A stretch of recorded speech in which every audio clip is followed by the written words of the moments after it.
Phil Taylor, you're Managing Director of a company called Team Leisure based here in Dubai.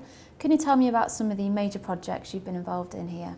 Well, probably the best known example of some of the projects I've done here is Ski Dubai. Our CEO, right from the time that was an empty piece of land, right to full operations. And since then we've gone on to develop now attractions within quite a number of malls and beginning to build up quite an expertise in indoor attractions, like in Murdi, for example, we've put skydiving, soccer, circus, Cité des Enfants, there's a whole range of attractions, indoor focused though. And what do you think it is about the Middle East that seems to be attracting these extreme sports into shopping malls?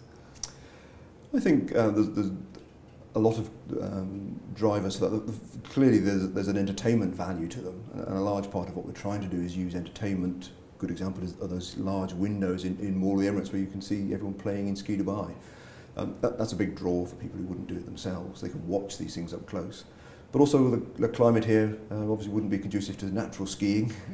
And the way you can bring those kind of sports to this part of the world is by creating those indoor environments, and it's a good way of doing it in a safe and enjoyable environment. It was quite a daring venture starting Ski Dubai in the desert. Can you talk us through how that came about? Well, the original idea was Mr. Majid Thames, and all credit to him for having that vision to bring it here, but it did seem quite a risk at the time, the idea of bringing snow into quite a small country without any snow or ski tradition.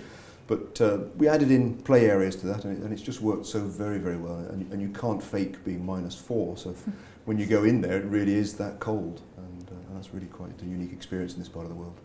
What other projects or areas are you currently interested in at the moment? We tend to focus, we've now got quite an established reputation in the Middle East.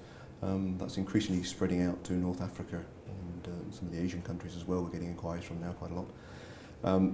Looking at all sorts of leisure opportunities, whether it's theme parks, indoor attractions, water parks. We've done Wahoo in Bahrain. We did the original concept development for that. And we're finding there's a lot of appetite for leisure in this part of the world. And what do you think Dubai can do to revive itself from a leisure perspective? Well, I think, if you look back at the announcements for Dubai Land as an example, they clearly took and saw leisure as one of its key drivers. Many years ago, a company I worked for did a study aimed at positioning, can Dubai position itself as the Florida of the Middle East? And the answer to that was very clearly it could. And I think it just needs to complete some of the projects which are well advanced. Formula One theme park is a good example of something which is half built. There must be a way to complete that. Universal Studios would be another great asset to have here. And when you don't have a strong natural beauty, for example, to rely on, as you might have in some of the Asian countries and other parts of the world, they need to reinforce that with leisure experiences that people can do and enjoy when they come here for their breaks.